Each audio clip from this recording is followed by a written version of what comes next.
আসসালামু আলাইকুম। হ্যালো বন্ধুরা, কেমন আছেন? আশা করছি আল্লাহ পাকের রহমতে আপনারা সবাই ভালো আছেন।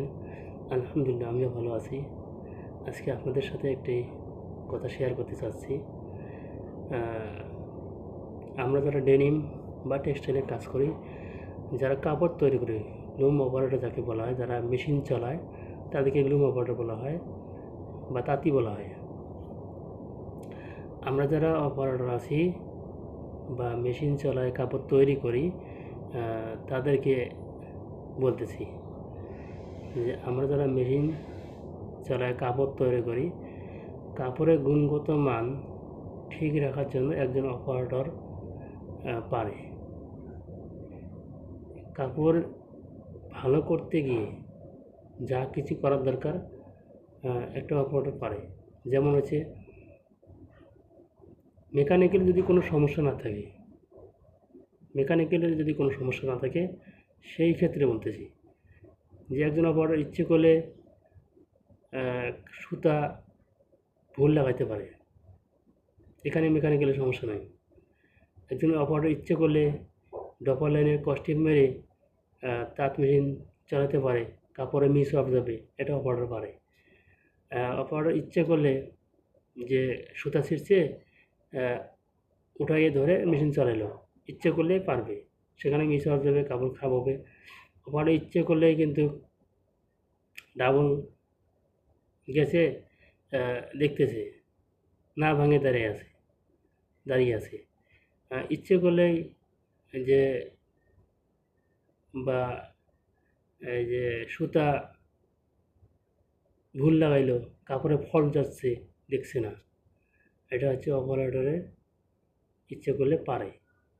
তা আমরা সেই দিকগুলো কখনোই করব না, যাতে কাপড় নষ্ট হয় সেই চিন্তা কখনোই করব না।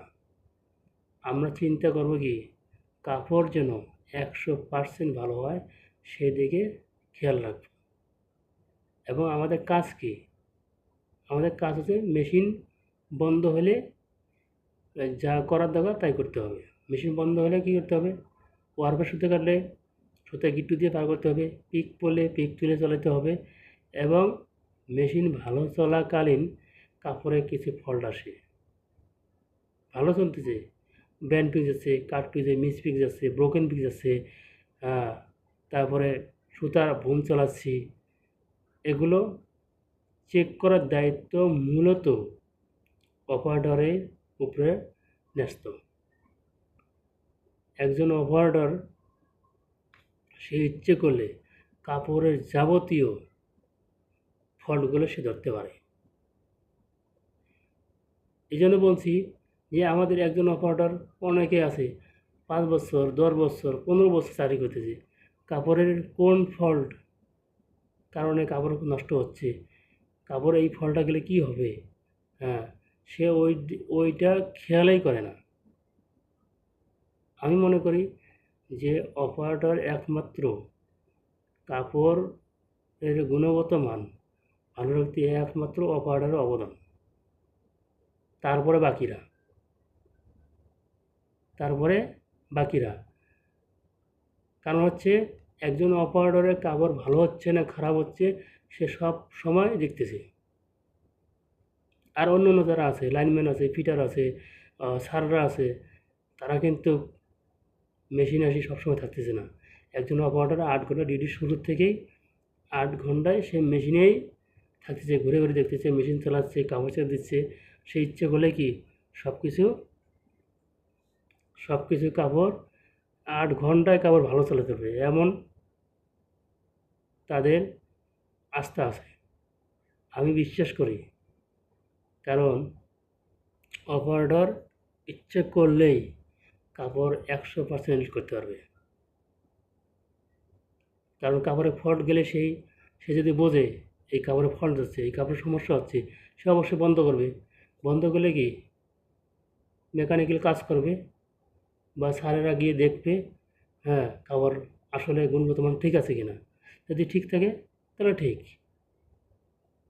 এটা আমি অনুরোধ করে বলতেছি যে আমরা তার মেশিন চালাই, কাপড় তৈরি করি, আমাদের উপরে অনেক অনেক দায়িত্ব। কেউ বলুক, কেউ বলবে আর না বলবে সেই বিষয়ে তাকিয়ে থাকা যাবে না। আমাদের কাজ হলো কি, কাপড় চেক দিয়ে ভালো করে চালাতে হবে। দিন শেষে 8 ঘন্টা শেষে আমরা কি চলে যাব, এটাই তো।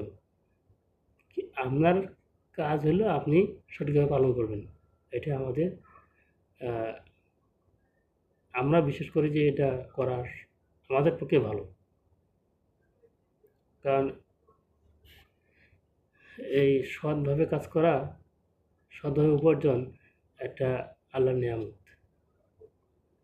সৎভাবে কাজ করলে কি সৎ উপহার পাওয়া যাবে, ভালো উপহার পাওয়া যাবে। সৎভাবে কাজ না করলে কী হবে, কাজে ফাঁকি দেওয়া, গাফিলতি করা, এগুলো আমাদের কি দুশ্চিন্তার কারণ হয়ে দাঁড়ায়। আমাদের ভবিষ্যতে গিয়ে আমাদেরকেই পরিশ্রমের মাধ্যমেই কি আয়ত্ত করতে হবে। আমি কাজ করব না, স্যারেরা বকা দেবে। আমি কাজ করব না, স্যারেরা রাগ করবে, এটা স্বাভাবিক। আমি কাজ করব, আমার কাজগুলো সঠিকভাবে পালন করব, দেখবেন যে কেউ কোনো কিছু বলবে না এবং বাহবা দেবে। আমরা এটা চাই যে আমাদের স্যারেরা আমাদেরকে সবাইকে ভালোবাসুক, আর আমরা কাপড়ের গুণগত মান ভালো রাখবো। আশা করি যে আমার কথার মধ্যে যদি কোনো ভুল ভ্রান্তি হয়ে থাকে অবশ্যই ক্ষমা দৃষ্টিতে দেখবেন। আসসালামু আলাইকুম।